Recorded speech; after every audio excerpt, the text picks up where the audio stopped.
I think I might have said this a few times when rewatching the middle, but Mother's Day has to be one of my favourite episodes.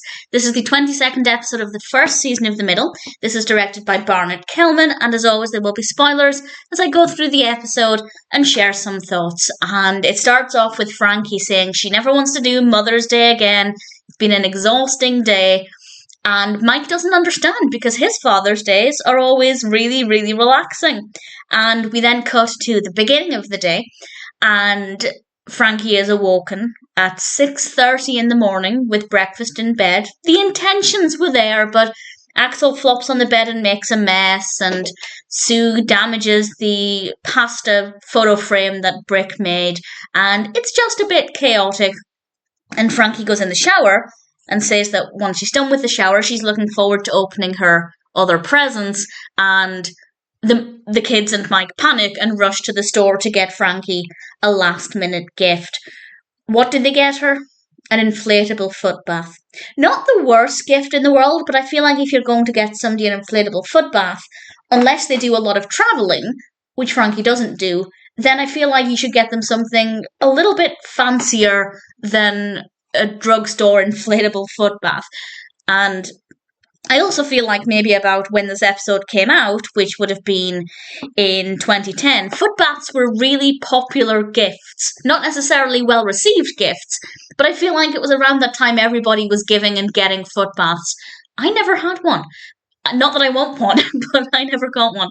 And Mike, we learn in the flashback, was given this piece of gym floor which had a lot of nostalgic meaning, and Frankie had to go to this great length to get it. And there we have another contrast between Father's Days and Mother's Days. And I feel like there's probably some truth in this. I know it's kind of gender stereotyping, but for the most part, I feel like mothers would put more effort into the day for the fathers than vice versa. But there will, of course, be exceptions. And Frankie has just had enough of this day, so she decides to go to her mother's to spend Mother's Day with her mother, and Sue comes along as well. Unfortunately, Sue's not in the best of spirits because in the car ride there, she vomits out of the window because she was panicking because she stole the fridge magnet from the store. And I'm surprised she stole it. It doesn't seem very Sue, but also panicking and vomiting does seem very Sue. So definitely not completely off-brand there. And when they get to Frankie's mother's house, she gives her the gift of a food dehydrator. And honestly, that seems about as useful as a foot bath. And they end up having this big argument. And it's beautifully played out. The performances are brilliant. It's really great to watch. And it makes a lot of sense as well, because Frankie's mother, she's played by Marsha Mason, character called Pat. She wanted to be alone on Mother's Day, and Frankie was really hurt by this. Why would her mother not want to spend time with her on Mother's Day? But Frankie has just left 2/3 of her kids to have a more peaceful Mother's Day. And of course, Frankie realises this eventually. Sue is upset that her mother wouldn't want to be with her on Mother's Day, but Frankie eventually does realise that it's basically every child's duty to not give their mother what they actually want on Mother's Day. As we know, Frankie was awoken to a lot of chaos and was given not a great gift of an inflatable foot bath.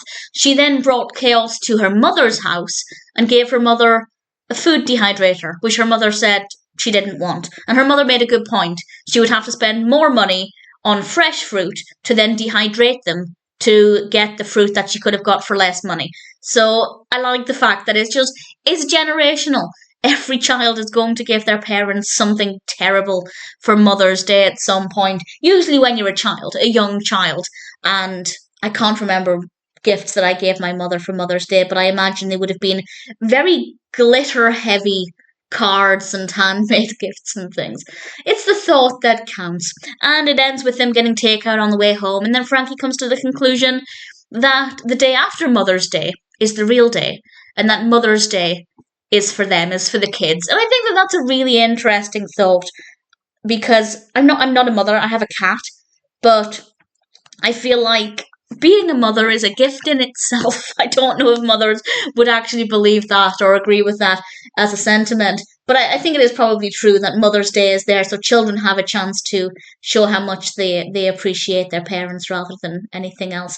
And I think the day after Mother's Day probably should be like a kind of Boxing Day where mothers get to unwind after the stress of Mother's Day. I thought it was a fun way to end things, and I rather enjoyed the episode. I just think the scene or scenes at her mother's house, at Pat's house, I thought were just brilliant. And I really thoroughly enjoyed them. And I think there's a lot of truth in this episode. And I definitely had a lot of fun with it. Definitely, and I'm sure I'll say this again, but definitely one of my favourite episodes of the middle.